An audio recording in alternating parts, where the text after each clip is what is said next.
Le contexte de cette séance de cirque social est le suivant. Il s'agit d'un dispositif français appelé Atelier Relais. Il s'adresse à des jeunes en décrochage scolaire âgés de 15 à 20 ans. Le groupe dont j'ai la charge est un groupe d'une quinzaine d'élèves mélangeant filles et garçons qui ont pu faire des actes de violence au cours de leur scolarité, en tout cas qui sont en perte de repères et de perte de repères à l'école et qui perdent le sens que l'école peut avoir dans leur vie. Il s'agit de jeunes non diplômés, en décrochage, avec peu de perspectives d'évolution grâce à l'école. Je vais essayer maintenant de dresser le portrait du groupe. Il s'agit de jeunes qui ont peu de confiance en l'adulte. Ils ne croient plus non plus en l'école ni en ses valeurs, c'est-à-dire les valeurs d'effort, de tolérance, d'engagement, d'ouverture d'esprit. Il s'agit de jeunes non diplômés, sans trop de perspectives d'avenir quant à un quelconque travail ou un quelconque diplôme. Leurs relations sont caractérisées par une certaine violence et il n'y a que très peu de solidarité entre eux. Ce sont des élèves, ce sont des jeunes blessés qui ne veulent plus souffrir et qui se méfient des autres. Bien évidemment, du fait de leurs échecs répétés, il y a une perte de confiance en eux. Derrière leurs airs rebelles, ils ne se pensent plus capables de réussir quelque chose. Ils sont issus d'un milieu plutôt difficile, ayant peu accès à la culture. Donc au regard de ces caractéristiques, les objectifs sont les suivants. Travailler la confiance et l'estime de soi, favoriser un accès à une culture la plus vaste possible, en l'occurrence ici circassienne, permettre une ouverture sur un univers professionnel, travailler la persévérance des élèves, leur notion d'engagement, travailler leur ouverture d'esprit, leur tolérance et leur solidarité, ainsi que le respect des autres.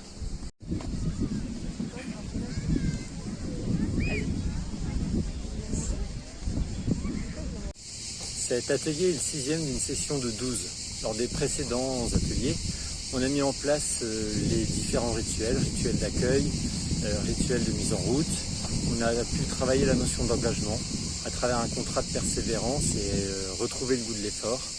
On a essayé aussi de travailler la confiance dans le groupe, apprendre à se connaître et à connaître les autres. On a pu travailler des techniques de cirque, la découverte de toutes les techniques et permettre une certaine persévérance à travers la notion de répétition de l'effort, jusqu'à temps de vivre des émotions fortes provoquées par la réussite. D'ailleurs, on a une priorité, c'est de se focaliser sur les réussites des participants. Enfin, on a pu travailler la solidarité à travers le plaisir qu'on a à être dans un groupe et le plaisir du jeu. Il s'agit ici de prendre plaisir pour s'engager. Voilà, Guinée.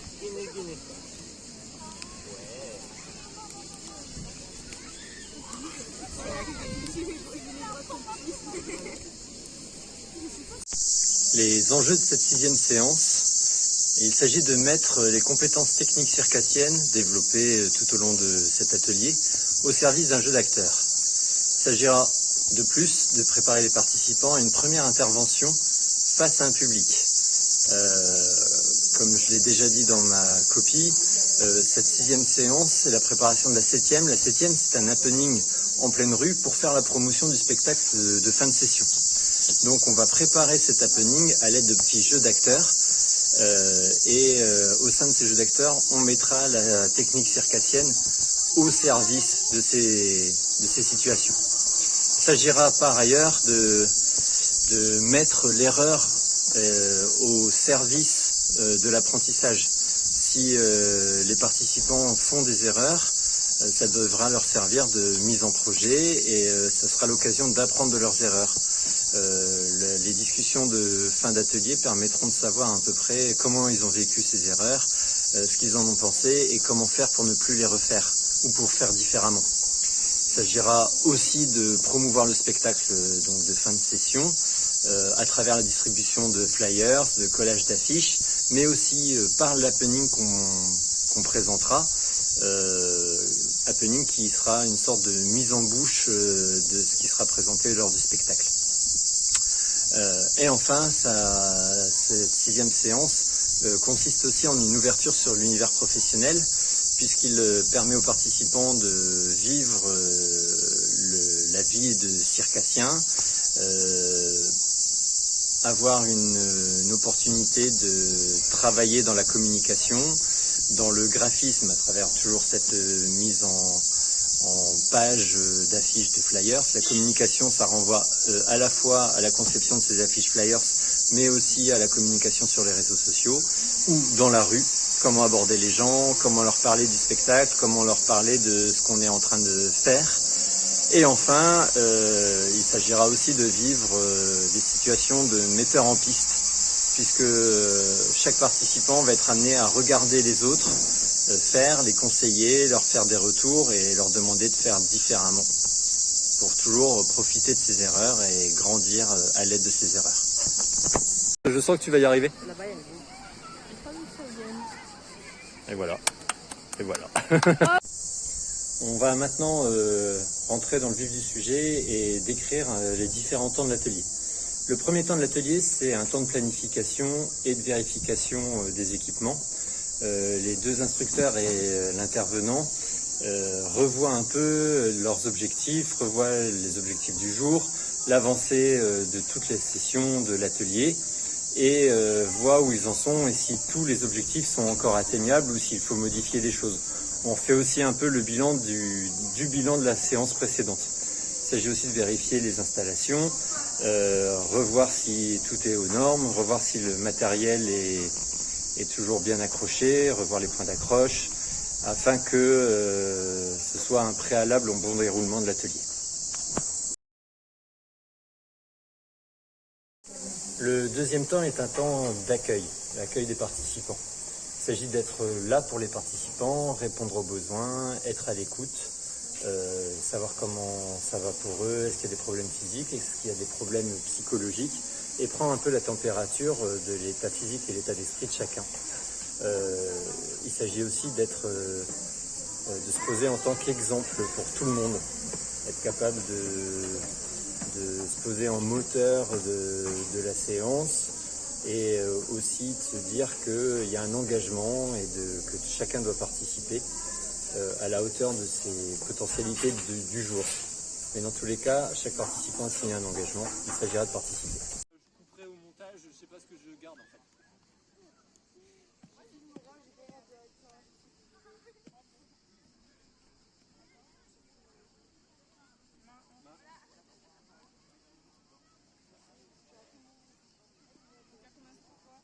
Voilà, et puis après vous communiquez pour la descente.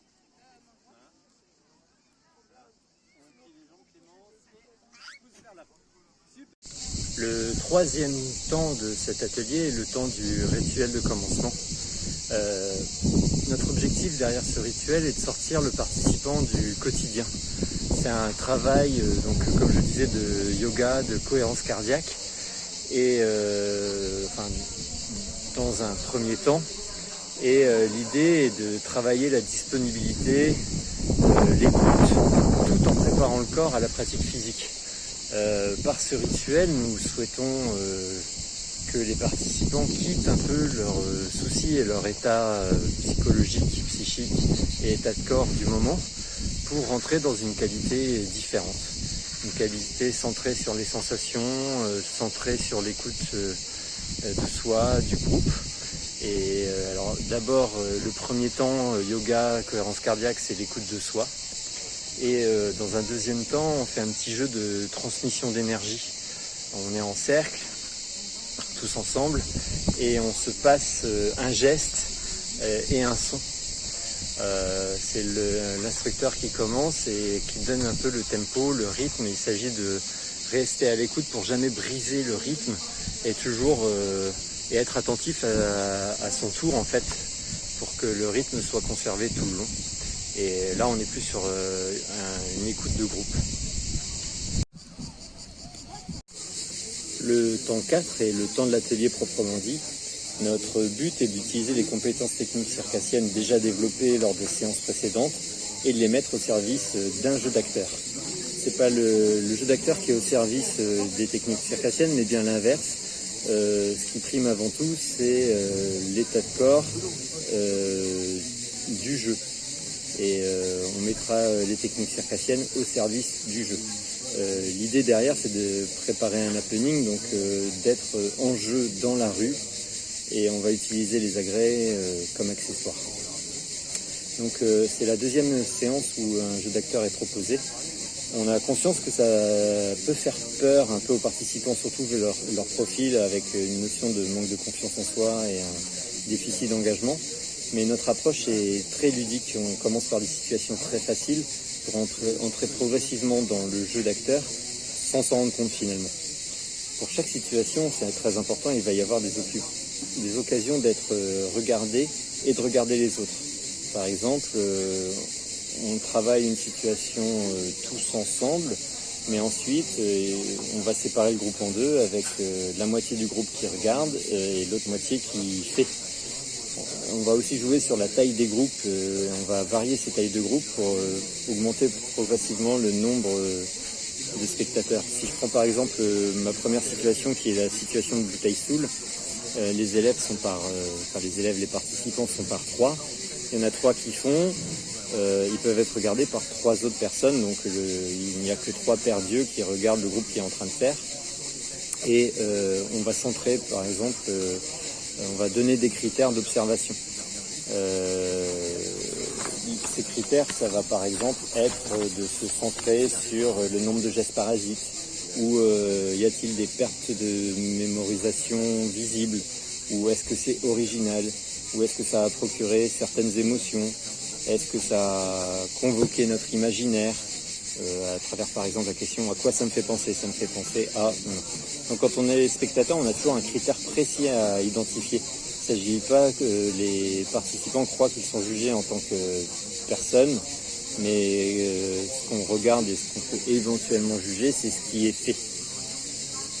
Ensuite, les situations proposées vont permettre d'arriver progressivement à la situation objective qui est en fait la course au ralenti. Cette course au ralenti, c'est l'happening qui va être proposé dans la rue. Et ça va être un happening avec des agrès et des agrès des participants qui vont être utilisés comme accessoires.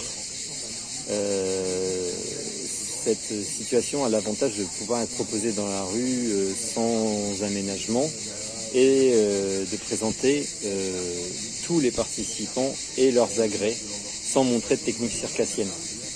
Donc selon moi, ça a 3 avantages. Ça permet aux participants de se confronter à un public. Ça suscite la curiosité des spectateurs et ça va encore donner du temps aux participants de progresser techniquement et de se mettre en projet. D'être sous le feu des regards pour la première fois, ça va leur permettre de s'interroger et les discussions au cours d'atelier, ça va renforcer un peu cette interrogation. Où est-ce que je me suis senti à l'aise, en quoi je ne me suis pas senti à l'aise, et qu'est-ce que j'aimerais montrer lors du spectacle. Donc c'est aussi pour ça que ça me semble important de proposer cet happening séance 7, parce que derrière il reste du temps, et ce temps-là sera utilisé à bon escient pour travailler au maximum les compétences utilisées dans le spectacle. Les participants seront d'autant plus impliqués dans le projet qu'ils ont déjà ressenti leurs besoins pour être à l'aise en représentation. T'aimes bien? Oui. T'arrives à faire le grand écart? Moi non plus. Prends des tresses, serre les tresses et appuie. Voilà, là c'est très bien. Tiens. 1, 2, 3. Et on descend. Les participants qui, pour une raison ou une autre, ne parviennent pas à faire toutes les situations ou exercices proposés dans cet atelier, se voient confier d'autres missions tout au long de la séance. Ça peut être prendre des photos des camarades, réfléchir au nom du spectacle, réfléchir à un contenu des affiches ou des flyers, préparer l'interview radio. Donc on est vraiment sur un projet global où les techniques circassiennes ne sont qu'un moyen parmi tant d'autres pour poursuivre nos objectifs. Et on garde à l'esprit qu'il s'agit vraiment de proposer une leçon de vie et d'autonomiser les participants en vue d'un objectif social plus vaste qui dépasse amplement le cirque. On garde à l'esprit que ce qu'on cherche comme objectif, c'est la persévérance, l'engagement, l'autonomisation, donner le goût de l'effort, donner accès à la connaissance de métier, à des expériences professionnalisantes ou à la culture. Donc c'est pas parce qu'un participant ne participerait pas à la situation proposée qu'il n'est pas en train de poursuivre les objectifs. Le temps 5 de l'atelier est un temps de discussion et de mise en projet. C'est le moment clé à nos yeux de cet atelier. Il s'agit de discuter des difficultés et récolter les impressions de chacun, que ce soit intervenant, instructeur ou bien entendu participant. Il s'agit aussi de revenir sur les rôles occupés par chacun et les difficultés qu'ils ont ressenties dans chacun de ces rôles. Il nous semble important pour nous de récolter ces impressions, ces avis de chacun et surtout de les partager, de les mettre en commun pour que chacun voit que d'autres gens peuvent passer par les mêmes étapes et les mêmes épreuves qu'eux et ça crée et ça renforce aussi le sentiment de solidarité. Tout le monde est embarqué en fait dans la même galère, pour reprendre l'expression. Tout le monde est investi dans la même mission, suit la même aventure. Et on peut aussi partager les joies rencontrées, que ce soit en tant qu'acteur, en tant que spectateur, en tant que photographe, reporter, publiciste, communicant. Les participants ont occupé de nombreux rôles et ont pu rencontrer des satisfactions, des joies. Et on espère partager à tous ces moments de réussite. Il s'agit aussi, au cours de ces moments de discussion, de permettre de revenir sur des éventuelles tensions qui ont pu exister ou des moments d'accrochage. On a bien conscience que vu le profil des participants, ça va arriver. Mais comme ça fait partie du processus, il s'agit juste de revenir dessus et de pouvoir en tirer des leçons. C'est pas un échec en soi, ça fait partie, à mon sens, du processus. On va aussi profiter de ce temps de discussion, puis appeler aussi mise en projet, pour se donner des devoirs. Il s'agit de se poser la question de qui fait quoi pour préparer la séance 7, c'est-à-dire le fameux happening dans la rue. Je le rappelle, cet happening sera une course au ralenti avec chacun son agrès. Donc on va demander à chacun des participants de se définir un personnage et donc avoir une idée de costume, une façon de bouger, d'agir, une énergie aussi. On va voir qui s'occupe des affiches et des flyers.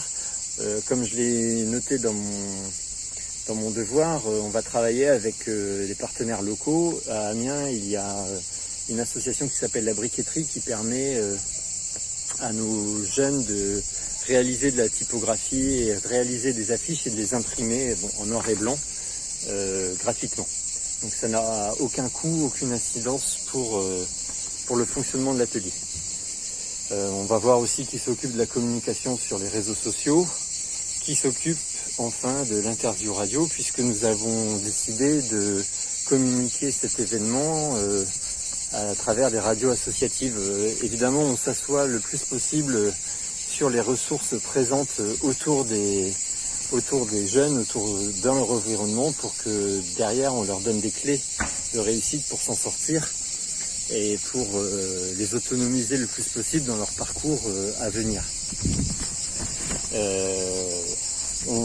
On essaye de récolter les différentes idées de chacun pour que chacun se sente le plus investi possible dans le projet. Là, pour l'instant, ce sont nos idées aux instructeurs et aux intervenants, mais on a conscience qu'il faut être capable de réagir aux idées qui surgiraient en cours de séance et surtout être capable de répondre aux envies et aux besoins de chacun.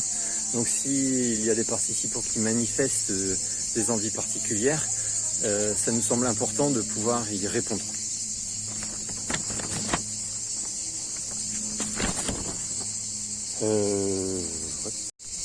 Pour finir, les deux derniers temps de cet atelier sont le temps 6, qui est un rituel de fin.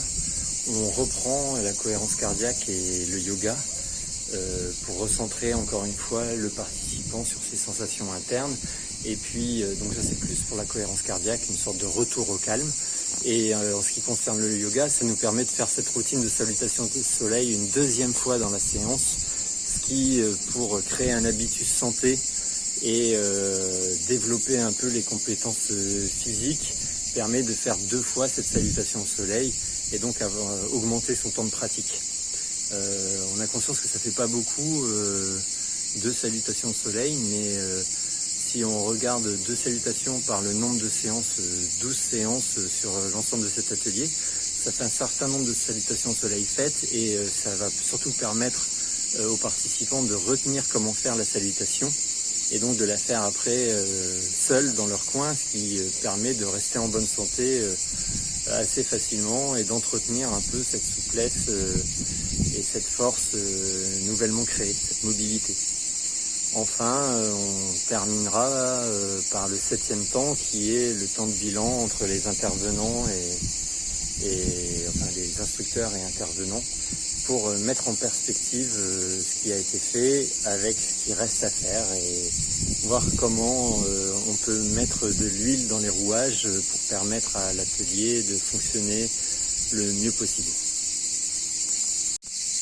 Ainsi s'achève mon exposé, Sarah. J'espère que mon parti pris de faire une carte postale t'aura plu et que je t'aurai fait voyager un petit peu. Bienvenue en France. À très bientôt, j'espère, un jour à Montréal.